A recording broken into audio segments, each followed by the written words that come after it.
தமிழ் திரை உலகில் நட்சத்திரமாக உலா வந்த விஜய் தன் திரை வாழ்க்கையில் மறக்க முடியாத நாட்கள் 3. முதலாவதாக 1992 ஆண்டு டிசம்பர் மாதம் 4ஆம் தேதி விஜய் கதாநாயகனாக அறிமுகமான நாளைய தீர்ப்பு திரைப்படம் வெளியான நாள் அது.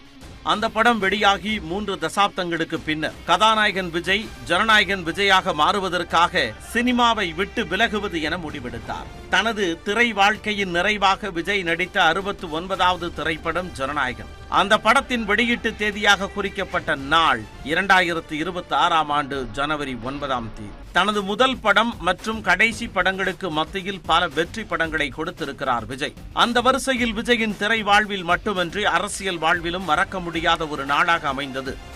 அந்த நாள் 2013ஆம் ஆண்டு ஆகஸ்ட் 9ஆம் தேதி. அன்று காலை முதலே திரையரங்குகள் கடைகட்டி இருந்தன. 2012ஆம் ஆண்டில் நண்பன், துப்பாக்கி என 2 பிளாக் பஸ்டர் படங்களை கொடுத்த விஜய் ஹாட்ரிக் வெற்றியை எதிர்நோக்கி தயாராகி கொண்டிருந்தார். அன்று விஜய் நடிப்பில் வெளியாகவிருக்கும் தலைவா திரைப்படத்திற்காகத்தான் அத்தனை பரபரப்புகளும் அரங்கேறி கொண்டிருந்தன. ஆனால் தலைவா படம் திட்டமிட்டபடி அன்று தமிழ்நாட்டில் வெளியாகவில்லை. தமிழ்நாட்டை தவிர உலகெங்கும் படம் வெளியானது. தலைவா திரைப்படம் சில தவிர்க்க முடியாத சில காரணங்கள்னால தமிழகத்தில் ரிலீஸ் ஆகலை. கரெக்டாக ரிலீஸ்க்கு ஒரு 2 டேஸ்க்கு முன்னாடி சில அன்ஐடென்டிஃபைட் பர்சன்ஸ் கிட்டேருந்து சில கடிதங்கள், தேட்டர் ஓனர்ஸுக்கு சில மிரட்டல்கள், இந்த மாதிரி ரிலீஸ் பண்ணிங்கன்னா சில ப்ராப்ளம் வரும், அது வரும் அப்படி இப்படின்ட்டு. ஸோ அதனால் இதை யோசித்து தான் ரிலீஸ் பண்ணணும் அப்படின்ட்டு இந்த டிலே. ஸோ எல்லாருமே ஹோல் யூனிட்டே கொஞ்சம் ரொம்ப ஆடிப்போய் தான் இருக்கும், அதிர்ச்சியில் இருக்கும். தமிழ் சினிமாவை பொறுத்தவரை சிறு படங்கள் வெளியாவதில் பல சிக்கல்கள் இருக்கலாம். ஆனால் ஒரு உச்ச நடிகரின் படம், பெரும் பொருட்செலவில் தயாரான ஒரு படம் வெளியாகும் நாளில் நிறுத்தப்படுவது தமிழ் திரைப்படத்துறையில் அரிதான நிகழ்வு. முன்னதாக கமல்ஹாசனின் விஸ்வரூபம் திரைப்படத்திற்கு அப்படி ஒரு தடை நேர்ந்தது. ஆனால் அன்றைய தேதியில் விஜய் போன்ற இளம் நடிகரின் படத்திற்கு பல விதங்களில் இடையூறு நேரும் என்பது எவரும் கணிக்காத ஒன்று. அதிலும் தலைவா பட பிரச்சனைகளின் பின்னணியில் அரசியல் இருந்ததாக சொல்லப்பட்டது. கோடம்பாக்கம் முதல் கோட்டை வரை அதிர்வலைகளை ஏற்படுத்தியது. அப்போதைய முதல்வர் ஜெயலலிதாவுக்கும் விஜய்க்கும் இடையே என்ன பிரச்சனை? தலைவா படம் தமிழ்நாட்டில் நிறுத்தி வைக்கப்பட்டது ஏன்? விஜய் அரசியலுக்கு வருவதற்கு முன்னதாகவே அவரை அரசியல் மேகம் சூழ்ந்தது எப்படி என்பன போன்ற எல்லா கேள்விகளுக்கும் விடையளிக்கிறது இந்த சிறப்பு தொகுப்பு.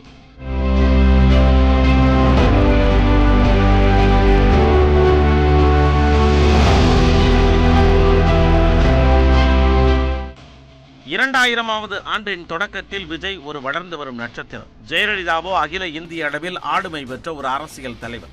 2 துருவங்களாக இருந்த இந்த இருவருக்கிடையில் பிரச்சனை வர எது காரணமாக இருக்க முடியும் என்று ஆராய்ந்தால் 2002ஆம் ஆண்டு சென்னை மத்திய சிறையில் நிகழ்ந்த ஒரு சம்பவம் முன்னால் நிற்கிறது. பொதுவாக அரசியல் கட்சிகள் நடத்தும் கூட்டங்களில் கலந்து கொள்வோருக்கு பிரியாணி வழங்குவது வழக்கம்.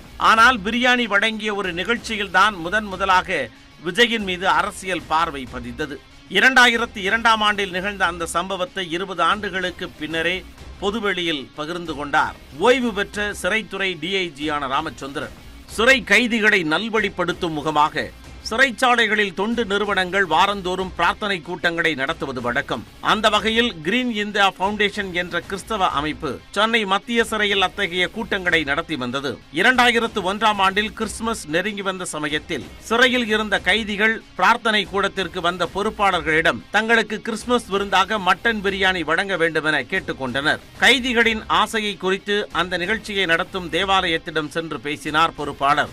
ஆனால் 2000 பேருக்கு மட்டன் பிரியாணி வழங்கும் அளவுக்கு தங்களிடம் பொருளாதார வசதி இல்லை என கைவிரித்து விட்டது தேவாலய தரப்பு.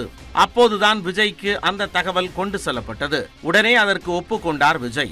ஆனால் அந்த நிகழ்ச்சியை நடத்துவதற்கு அரசின் அனுமதியை பெறுவதற்குள் கிறிஸ்துமஸ் கடந்து பொங்கல் பண்டிகை வந்துவிட்டது.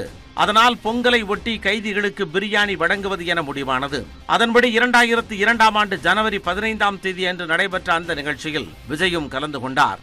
அவரே தன் கையால் பிரியாணி பரிமாற தொடங்க அகமகிழ்ந்து போனார்கள் சிறை கைதிகள். அப்போது சிறைத்துறை அதிகாரியாக இருந்த ராமச்சந்திரனும் விஜயின் தந்தையான எஸ். ஏ. சந்திரசேகரும் ஏற்கனவே நன்கு அறிமுகமானவர்கள். எஸ். ஏ. சந்திரசேகர் இயக்கிய நீதிக்கு தண்டனை திரைப்படத்திற்கு கருணாநிதி தான் வசனம் எழுதினார். 1986ஆம் ஆண்டில் கருணாநிதி சிறையில் அடைக்கப்பட்ட போது சிறைக்கே தினமும் வந்து வசனங்களை வாங்கிச் சென்றார் S.A. சந்திரசேகர். 80களில் ஒரு இயக்குநராக அந்த சிறைக்கு வந்து சென்ற SAC 2002ஆம் ஆண்டில் ஒரு உச்ச நடிகரின் தந்தையாக மீண்டும் அங்கு வந்தார். அந்த நிகழ்ச்சியின் முடிவில் கைதிகளுக்கு நன்றி தெரிவிக்கும் விதமாக ஒரு கூட்டம் நடைபெற்றது. பத்திரிகையாளர்கள் பலரும் கூடியிருந்த அந்த இடத்தில் பேசத் தொடங்கிய விஜய் வழக்கம் போல ஓரிரு வார்த்தைகளுடன் தன் உரையை முடித்துக் கொண்டார். அதன் பின்னர் சிறைத்துறை சார்பில் நன்றி தெரிவித்து பேசிய ராமச்சந்திரன், பொதுவாக சினிமா கதை விவாதங்கள் நட்சத்திர ஹோட்டல்களில் நடப்பது வழக்கம். ஆனால் SAC தனது நீதிக்கு தண்டனை படத்திற்கு செலவே இல்லாமல் சிறைச்சாலையிலேயே அதனை முடித்துக் கொண்டார் என்றார். மேலும் அப்போது தந்தை பட்ட கடனை இப்பொழுது பிள்ளை தீர்த்திருக்கிறார் என கைதிகளுக்கு விஜய் பிரியாணி வழங்கிய நிகழ்வை பற்றி நகைச்சுவையாக குறிப்பிட்டார். அத்தோடு நில்லாமல் விஜய் விளம்பரமின்றி பல்வேறு நல்ல காரியங்களை செய்து வருவதாக சொன்ன ராமச்சந்திரன், விஜயும் MGRஐ போல பெரும் புகழ் பெறுவார் என்று வாழ்த்தினார். அன்று இனிதே நடந்து முடிந்த அந்த நிகழ்வுதான் மறுநாளில் அரசியல் நெருப்பை பற்ற வைத்தது. சிறையில் நடந்த நிகழ்ச்சியில் விஜய் கலந்து கொண்டது தொடர்பான செய்திகள் மறுநாள் செய்தித்தாள்களில் வெளியாகி முதலமைச்சர் ஜெயலலிதாவின் கவனத்திற்கு சென்றன. கலைஞருக்கு நெருக்கமான S.A. சந்திரசேகரும் சிறைத்துறை அதிகாரியான ராமச்சந்திரனும் நன்கு பழகியவர்கள் என்பதும் விஜயை MGR போல வருவார் என ராமச்சந்திரன் வாழ்த்தியதும் ஜெயலலிதாவுக்கு கோபத்தை ஏற்படுத்தியதாக சொல்லப்பட்டது. ஜனவரி மாதம் 15ஆம் தேதி அன்று நிகழ்ச்சி நடந்த நிலையில் 17ஆம் தேதி கடலூருக்கு இடமாற்றம் செய்யப்பட்டார் ராமச்சந்திரன். அதுதான் நடிகர் விஜய் மீது ஜெயலலிதாவின் பார்வை பட்ட முதல் சம்பவம். அதன் பிறகு திரைத்துறையில் விஜய் அடுத்தடுத்த உயரங்களை தொட்டு தமிழ் சினிமாவின் உச்ச நட்சத்திரங்களில் ஒருவரானார். அந்த காலகட்டத்தில் நிகழ்ந்த குஜராத் பூகம்பம், சுனாமி தாக்குதல் போன்ற இயற்கை சீற்றங்களின் போதெல்லாம் தனது ரசிகர்களுடன் இணைந்து நிவாரண உதவிகளை வழங்கினார் விஜய். அதன் பிறகுதான் விஜயை மேலும் நெருங்கி வந்தது அரசியல். ஈழத்தை போர்மேகம் சூழ்ந்த நிலையில் ஈழத் தமிழர்களுக்கு ஆதரவாக தமிழ் திரையுலகம் பல போராட்டங்களை நடத்தியது. 2008ஆம் ஆண்டு அக்டோபர் 31ஆம் தேதி அன்று சென்னையில் நடிகர் சங்கம் நடத்திய 8 மணி நேரம் அடையாள உண்ணாவிரத போராட்டத்தில் பங்கேற்றார் விஜய். அப்போது ஈழப்போரை நிறுத்துமாறு வேண்டுகோள் விடுத்து பிரதமருக்கு தந்தி அனுப்புமாறு தனது ரசிகர்களிடம் கேட்டுக்கொண்டார் விஜய். அதையடுத்து பல்லாயிரம் பேர் பிரதமருக்கு தந்தி அனுப்பி தங்களது தமிழ் உணர்வையும் மனித நேயத்தையும் பதிவு செய்தனர். அதோடு நில்லாமல் ஈழத் தமிழர்களுக்கு ஆதரவாக நவம்பர் 16ஆம் தேதி அன்று உண்ணாவிரதம் இருக்கப் போவதாக அறிவித்தார் விஜய். தமிழ்நாடு முழுவதும் உள்ள தனது ரசிகர்கள் உண்ணா நோன்பிருந்து தங்களது உணர்வை வெளிப்படுத்த வேண்டும் என்று கேட்டுக்கொண்டார். அதற்கிணங்க விஜயின் ரசிகர்கள் தமிழ்நாடு முழுவதும் 300 இடங்களில் உண்ணாவிரதம் மேற்கொண்டனர். அந்த சம்பவம் தான் விஜய் மீதான அரசியல் கட்சிகளின் பார்வையை மாற்றியமைத்தது. விஜய்க்கு அத்தனை செல்வாக்கு இருக்கிறதா என அரசியல் கட்சிகள் ஆராய்ந்து கொண்டிருந்த காலகட்டத்தில் தனது ரசிகர் மன்றங்களை மக்கள் இயக்கமாக மாற்றினார் விஜய். அதனை அப்போதைய ஆளுங்கட்சியான திமுக ரசிக்கவில்லை. SAC கலைஞரின் தீவிர ஆதரவாளர் என்ற போதும் சில விரும்பத்தகாத நிகழ்வுகள் அந்த சமயத்தில் அரங்கேறின. ஈரோட்டில் தனது ரசிகர் மன்றம் நடத்திய நலத்திட்ட நிகழ்ச்சியில் பங்கேற்க சென்றார் விஜய். ஆனால் விஜயை காரில் இருந்து இறங்க கூட விடாமல் தடுத்த காவல்துறையினர் அவருக்கு பாதுகாப்பு தர முடியாது என்று சொல்லி திருப்பி அனுப்பினர். அந்த சம்பவத்தால் வருத்தமடைந்த SAC உடனடியாக விஜயை அழைத்துக் கொண்டு அப்போது முதல்வராக இருந்த கருணாநிதியை சந்திக்க சென்றார். உடனே ஈரோடு காவல்துறை அதிகாரிகளை தொடர்பு கொண்ட கருணாநிதி அவர்களை கண்டித்தார். இனிமேல் அதுபோன்ற சம்பவங்கள் நிகழாது என உறுதியளித்தார். ஆனால் அதன் பிறகும் அதுபோன்ற சம்பவங்கள் தொடர்ந்தன. விஜய் நடித்த படங்களுக்கும் பிரச்சனைகள் வரத் தொடங்கின. 2010ஆம் ஆண்டில் தீபாவளிக்கு திரைக்கு வரவேண்டிய காவலன் படம் கிறிஸ்துமஸுக்கு தள்ளி வைக்கப்பட்டு பின்னர் 2011ஆம் ஆண்டு பொங்கலுக்கு தான் திரை கண்டது. அதன் பின்னணியில் பல்வேறு காரணங்கள் சொல்லப்பட்டன. காவலன் படத்திற்கு முன்னதாக விஜய் நடிப்பில் வெளியான 6 படங்கள் தங்களுக்கு நஷ்டத்தை ஏற்படுத்தியதாக கூறிய விநியோகஸ்தர்கள் படத்தை வெளியிட மாட்டோம் என போர்க்கொடி தூக்கினர். அது மட்டுமின்றி காவலன் படத்துடன் தனுஷ் நடித்த ஆடுகளம் படமும் வெளியானது. ஆடுகளம் படத்தின் தயாரிப்பு நிறுவனம் அதிக திரையரங்குகளை கைப்பற்றியதால் காவலன் திரைப்படத்திற்கு தியேட்டர்கள் கிடைப்பதில் சிக்கல் ஏற்பட்டதாகவும் சொல்லப்பட்டது. அப்படி பல சிக்கல்களுக்கு மத்தியில் ஜனவரி மாதம் 14ஆம் தேதிக்கு பதிலாக 15ஆம் தேதி அன்றுதான் வெளியானது காவலன். அந்த போராட்டம் SACயை பெரும் மன வருத்தத்தில் தள்ளியது. 2010ஆம் ஆண்டு செப்டம்பர் மாதம் சென்னையில் சைதை துரைசாமியின் மகன் திருமண வரவேற்பு நிகழ்ச்சி நடைபெற்றது. அதில் கலந்து கொண்ட ஜெயலலிதாவை அங்கு வந்திருந்த விஜய் மரியாதை நிமித்தமாக சந்தித்து பேசினார்.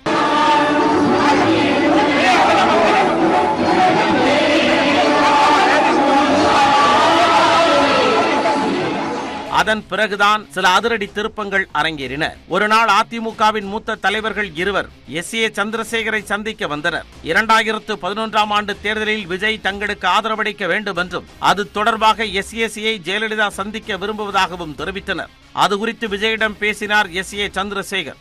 அடுத்தடுத்து தனக்கு கொடுக்கப்பட்ட அரசியல் நெருக்கடிகளால் கோபத்தில் இருந்த விஜயும் ஜெயலலிதாவை சந்தித்துவிட்டு வருமாறு தனது தந்தையிடம் சொல்லிவிட்டார். அதையடுத்து 2010ஆம் ஆண்டு டிசம்பர் மாதம் போயஸ் கார்டன் இல்லத்திற்கு சென்று ஜெயலலிதாவை சந்தித்தார் எஸ்.ஏ.சி.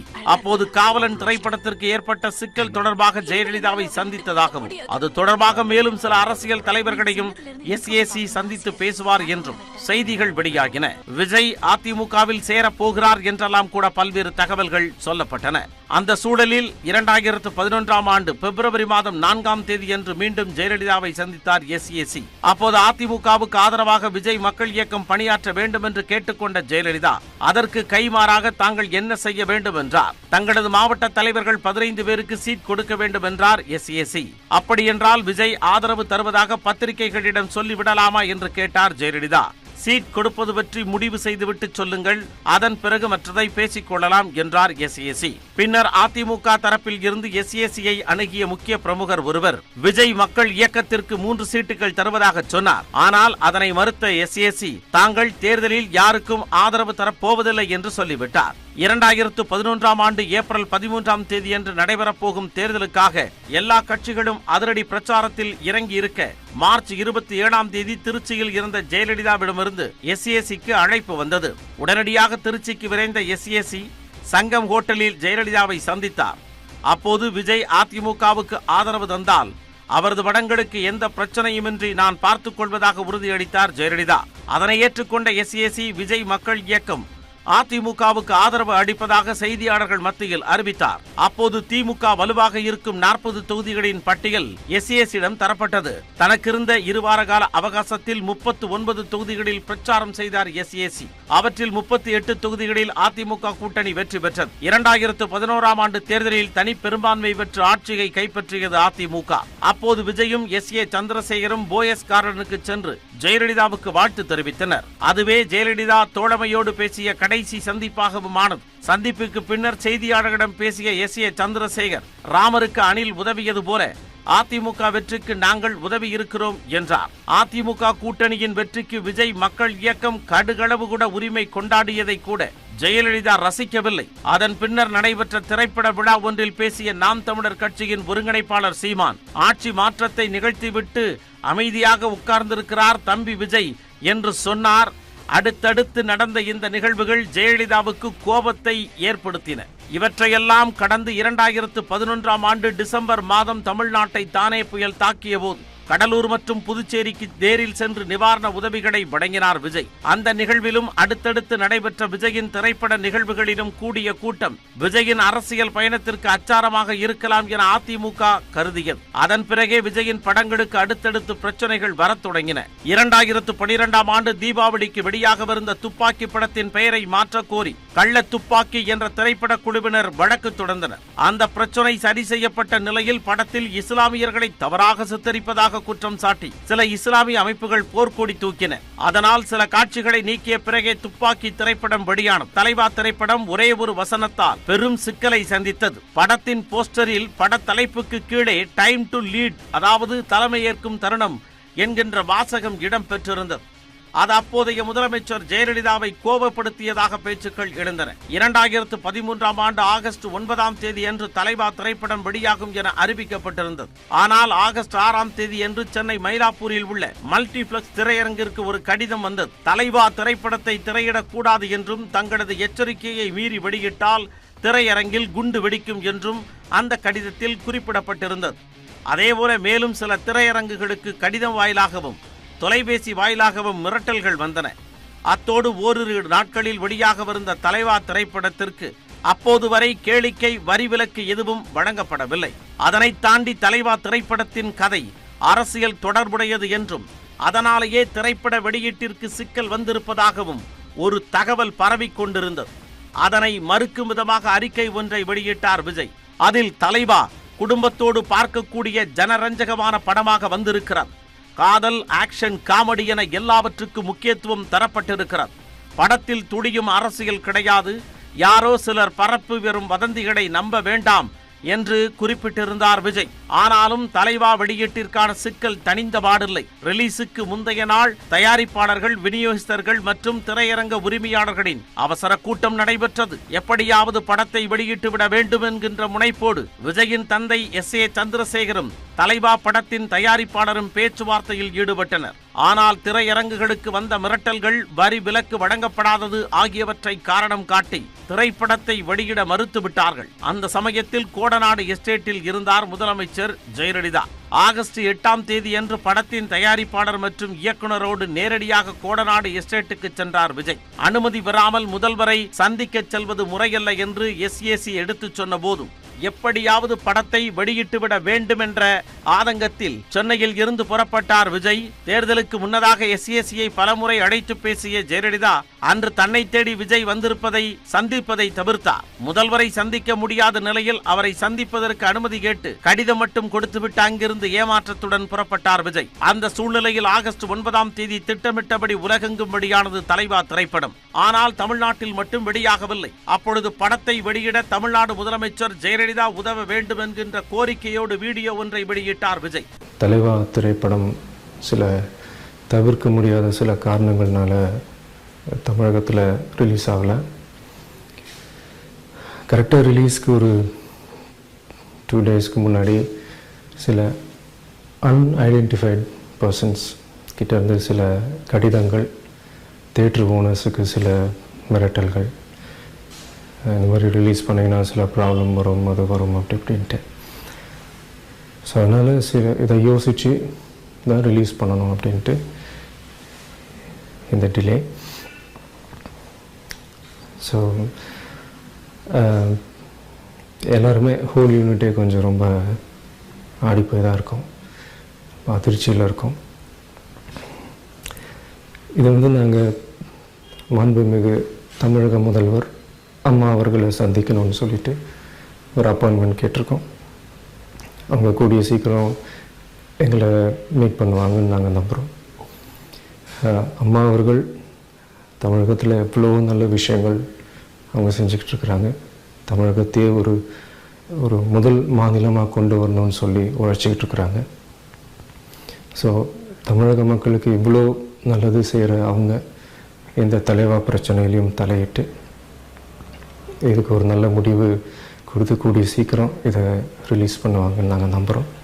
ஒரு வழியாக தலைவா படத்தின் பிரச்சனைகள் பேசி முடிக்கப்பட்டு ஆகஸ்ட் மாதம் 20ஆம் தேதி என்று படத்தை வெளியிடுவது என தீர்மானிக்கப்பட்டது. அந்த சமயத்தில் ஜெயலலிதாவுக்கு நன்றி தெரிவித்து வீடியோ வெளியிட்டார் விஜய். அப்போது வெளியான படத்தின் விளம்பரங்கள் அனைத்திலும் டைம் டு லீட் என்கின்ற வாசகம் நீக்கப்பட்டிருந்தது. அதன் பின்னரும் அதிமுக ஆட்சி காலத்தில் விஜயின் படங்களை திரையிடுவதில் சிக்கல்கள் நீடித்து வந்தன.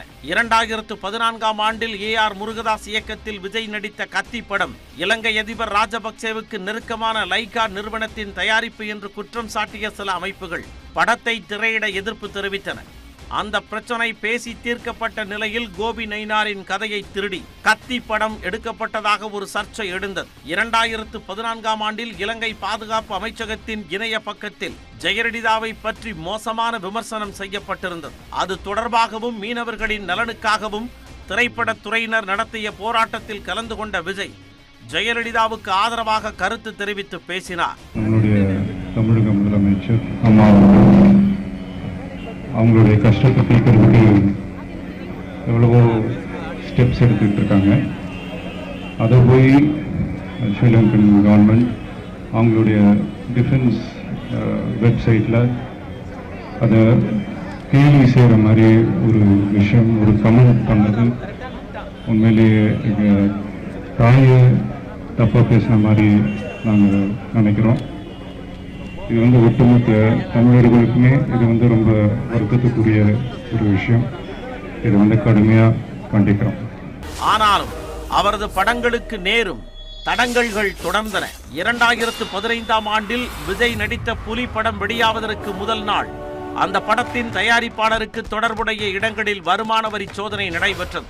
அதனால் படத்தின் அதிகாலை காட்சிகள் ரத்து செய்யப்பட்டு பகல் காட்சி திரையிடப்பட்டது. 2016ஆம் ஆண்டில் தெறி படத்தின் வெளியீட்டின் போதும் தயாரிப்பாளர்களுக்கும் விநியோகஸ்தர்களுக்கும் இடையே பிரச்சனை ஏற்பட்டதால் சென்னையில் முக்கிய திரையரங்குகளில் மட்டும் படம் வெளியானது. செங்கல்பட்டு உள்ளிட்ட பல இடங்களில் திரைப்படம் வெளியாகவில்லை. இப்படி விஜய் படங்களுக்கு உருவான சிக்கல்களுக்கு அரசியல்தான் காரணமா என்று கேள்வி எழுப்பினால், தனிப்பட்ட நபர்களுக்கோ அல்லது அமைப்புகளுக்கோ விஜய் மீது எந்தவிதமான கோபமும் இல்லை என்கிறார் SA சந்திரசேகர். திரைத்துறையில் இருந்து மீண்டும் மக்கள் ஆதரவு பெற்ற ஒரு சக்தி உருவாகிவிடக் கூடாது என அச்சத்தாலேயே விஜய் படங்களுக்கு தடைகள் உருவாக்கப்பட்டிருப்பதாக சொல்கிறார் SAC.